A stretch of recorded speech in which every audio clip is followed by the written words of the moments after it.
Hello, नमस्कार, आदाब, सत श्री अकाल। दोस्तों, मैं हूं स्नेहा और आप देख रहे हैं साम टीवी के सेक्स एक सुखी जीवन का मंत्र इस खास शो में आप सभी का तहे दिल से स्वागत है।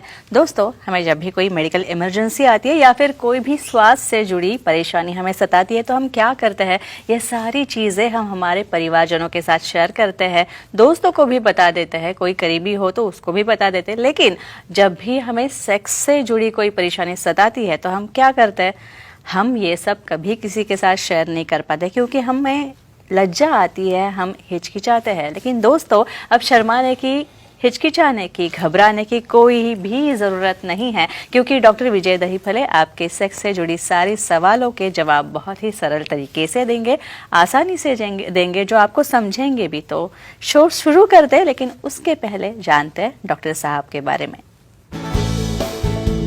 डॉक्टर विजय दहीफले ये एक जाने माने सेक्सोलॉजिस्ट, यूरोलॉजिस्ट और एंडोलॉजिस्ट है। डॉक्टर विजय दहीफले जी के क्लिनिक संभाजी नगर, हैदराबाद, दिल्ली में द्वारका, पुणे तथा नवी मुंबई में नेरुल, खारघर मेडिकोर हॉस्पिटल, थाने, दादर, अंधेरी, कल्याण, नासिक, नागपुर, अहमदाबाद और दुबई में भी है। डॉक्टर दहीफले जी का भारत तथा अन्य देशों में कॉन्फ्रेंसेस और सेमिनार्स के लिए हमेशा आना जाना रहता है, जिनके माध्यम से डॉक्टर विजय दहीफले सेक्स संबंधी सभी समस्याओं पर सलाह एवं मार्गदर्शन करते हैं। तो मेरे साथ इस वक्त हमारे स्टूडियो में मौजूद है इस शो के खास मेहमान डॉक्टर विजय दहीफले, जो आपकी सेक्स संबंधी सारी समस्याओं का करेंगे बहुत ही आसानी से समाधान। डॉक्टर साहब, आपका बहुत बहुत स्वागत है। नमस्ते। शो में अभी जैसे महिलाओं में हमने जी स्पॉट डिस्कस किया, तो पुरुषों में ओ स्पॉट क्या होता है, अपना सॉरी पी स्पॉट क्या होता है? डेफिनेटली आज पूरा सीरीज ये आपने एकदम ऑर्गेज्म के ऊपर लिया है। Very nice. इसका साइंटिफिक इन्फॉर्मेशन देना इसलिए ज़रूरी है कि हम डे टू डे लाइफ में जो अनबन देखते हैं, झगड़े देखते हैं, हर एक का एक ही रीज़न है कि एक दूसरे की परमिशन नहीं, एक दूसरे की बनती नहीं और एक दूसरे का किसका मैचिंग नहीं होता। भाई, ये मैचिंग ऊपर से नहीं आता है, आपको करना पड़ता है। जैसे फीमेल्स में जी स्पॉट है, वैसे मेल का भी जी स्पॉट रहता है, उसे कहते हैं पी स्पॉट। और पी स्पॉट इसलिए कहते हैं कि वो रहता है प्रोस्टेट में और इसका डिटेल ब्यौरा हम देखने वाले हैं। ये पुरुषों में प्रोस्टेट ग्लैंड का ग्रंथि का उपयोग क्या होता है, काम क्या होता है? डेफिनेटली जेनाइटो यूरिनरी सिस्टम, यानी हमारे किडनीज ऊपर हो गए, यूरेटर हो गया, ब्लैडर हो गया, ब्लैडर के मुख के ऊपर एक ट्रायंगुलर ग्रंथि रहती है, उसे प्रोस्टेट कहते हैं, जो प्रोस्टैटिक सिक्रीशन तैयार करती है। और जो हमारी धातु या सीमेन का पार्ट रहती है, जहाँ पे समनल वेसिकल, बल्बोयूरेथ्रल ग्लैंड्स और टेस्टिस से आने वाली जो वास डिफरेंस है, उसका सॉल्यूशन मिक्स होके वो स्पर्म को एक्सपेल करने में काम में आते हैं। तो प्रोस्टेट भी एक अपना जेनाइटो यूरिनरी सिस्टम का महत्वपूर्ण अंग है। और क्या फायदे उसके हैं, देखेंगे। डॉक्टर साहब, इसके बाद एक फोन लेंगे। सदाशिव जी नागपुर से बात कर रहे हैं, उनका फोन लेते हैं। सदाशिव जी, सर से सवाल पूछिए। Hello sir. बोलिए। प्रोस्टेट की सर्जरी करने से पी शॉट बदलता है क्या, जानकारी दीजिए। एक कॉमन क्वेश्चन, आपको प्रोस्टेट के बारे में बोलता हूँ। जैसे जैसे उम्र ढलती जाती है, समझो आपके बाल सफ़ेद हो गए, आपको चश्मा लग गया, आपको टक्कल हो गया, वो साइज में प्रोस्टेट भी बड़ा होता है।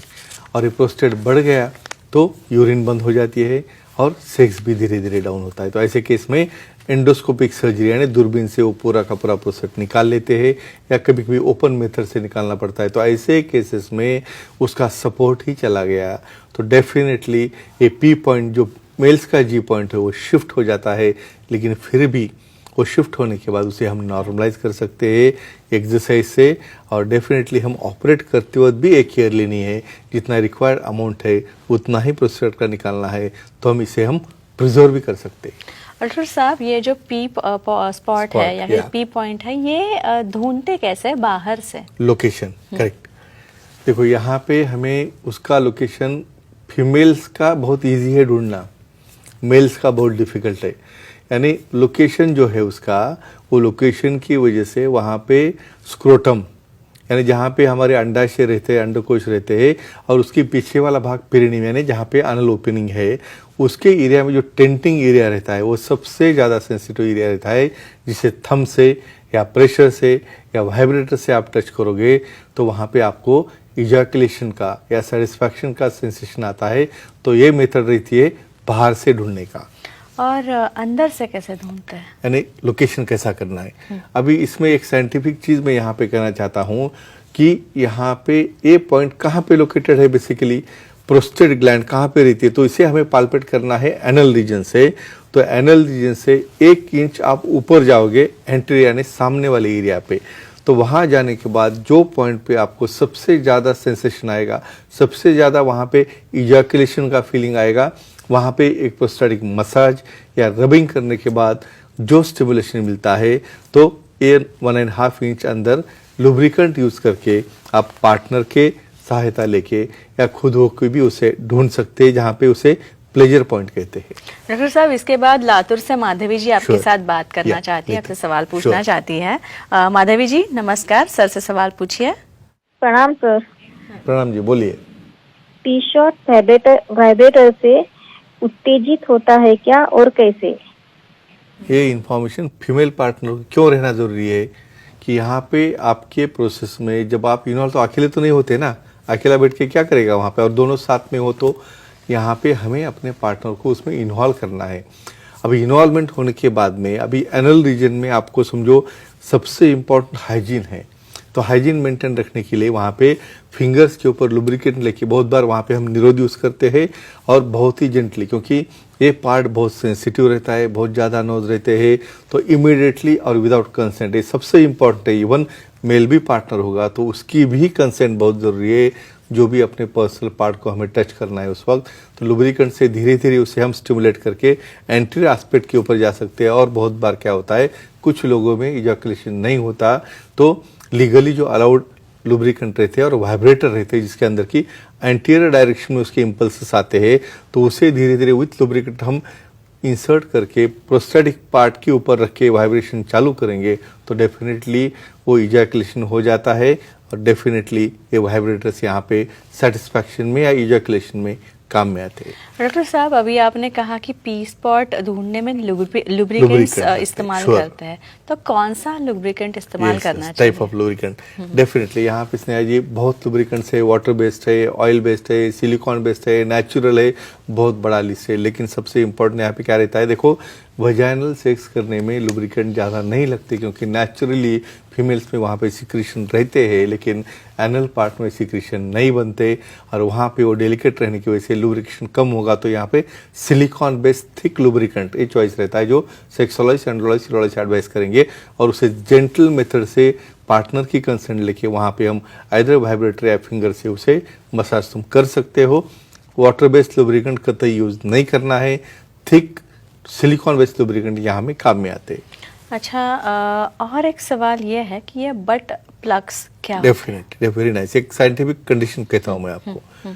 कुछ लोगों को कितना भी करो तो इजैकुलेशन होता ही नहीं, तो इवन बहुत बार बच्चा होने भी दिक्कत आती है। जब कभी कभार सैंपल देने के लिए जब लैब में जाते हैं ना, जस्ट सैंपल लेके अंदर जाते हैं, बाहर आते हैं, मुझे पॉसिबल ही नहीं, होता ही नहीं है। और बहुत बार ऑर्गेजम के लिए कुछ ये सेक्स टॉयज रहते हैं जो कि लीगली अलाउड है, और कंसेंटिंग पार्टनर के कंसेंट से आप यूज़ कर रहे हो, तो एक वाइब्रेटर वाला एक प्लग रहता है जो वहाँ पे हमें लुब्रिकेंट यूज़ करके अंदर फिट करने के बाद वो वाइब्रेशन उसे इजैकुलेट करता है, या बहुत बार उसे सेटिस्फैक्शन भी देता है। तो फ्रेंड्स, एक ही कहूँगा, अपने लीगल दायरे में रहते हुए, साइंटिफिक इंफॉर्मेशन लेते हुए, पार्टनर एक दूसरे की कंसेंट लेते हुए आप ये एक्टिविटी करोगे तो डेफिनेटली ये जायज़ है। और ऐसे ही साइंटिफिक और लीगल इंफॉर्मेशन लेते हुए अपना सेक्सुअल लाइफ एंजॉय करो और अपना जीवन सुखी रखो। तो डॉक्टर, आपने सच मानो तो कि जो हमारे शो का नाम है सुखी जीवन का मंत्र, Really? उसके अनुरूप आपने सारा Definitely. इंफॉर्मेशन जो Sure. है दी है। Yeah. बहुत ही विस्तृत चर्चा थी। और तो दोस्तों, ये थे हमारे खास मेहमान डॉक्टर विजय दहीफले, जिन्होंने सेक्स समस्याओं पर और उनके उपायों पर बहुत ही अच्छी जानकारी दी है। और अगर आपको भी डॉक्टर साहब से सलाह लेनी है तो स्क्रीन पे जो नंबर्स हमने दिए हैं उन पे आप वो नंबर्स जो है वो नोट डाउन करके लीजिए, तथा ही सारे सेंटर्स के नाम दिए गए हैं। अंधेरी में डॉक्टर साहब आपसे मिल सकते हैं, दादर में है, नवी मुंबई में खारघर में है, नेरुल में है, ठाणे, नासिक, हैदराबाद में है, तथा संभाजी नगर में भी डॉक्टर के सेंटर्स हैं, वहाँ पे पे भी आप जा सकते हैं। ये सारे ईमेल आईडी भी जो है वो ईमेल आईडी नोट कर लीजिए। नई नवेली वेबसाइट भी है भाई, वो भी नोट डाउन करके लीजिए। sexologistvijayadaripale.in ये वेबसाइट है। इस पे आप जाएंगे तो आपको अपॉइंटमेंट का एक बटन दिखेगा, वो क्लिक कीजिए और इसी तरह बड़ी आसानी से आप डॉक्टर साहब से अपॉइंटमेंट ले सकते हैं और बहुत ही सरल तरीके से, आसान तरीकों से अपनी सारी सेक्स से जुड़ी समस्याओं का समाधान पा सकते हैं। तो डॉक्टर साहब, बहुत ही अच्छी चर्चा हुई, तो अब इजाजत ले। बस नए टॉपिक के लिए हम तैयारी करेंगे। और अच्छा, तो मुझे भी थोड़ा टाइम मिल जाएगा। Yeah. तो अभी हम आप दोनों से भी, आप सबसे इजाजत लेते हैं। डॉक्टर साहब, आप तो हमेशा Yeah, आते ही रहेंगे definitely, और yeah. इसके बाद अगले एपिसोड में हम Sure. और अच्छी तैयारी करेंगे। Definitely. मैं अच्छी तैयारी अरे, करके नहीं, आपका आऊंगी, already अच्छा preparation है। Book Surely. पढ़ के आऊंगी Yeah. और ऐसे ही नए नए टॉपिक्स सेक्स से रिलेटेड हम आपके सामने लाते रहेंगे और इसी के लिए देखते रहिए हमारा ये शो।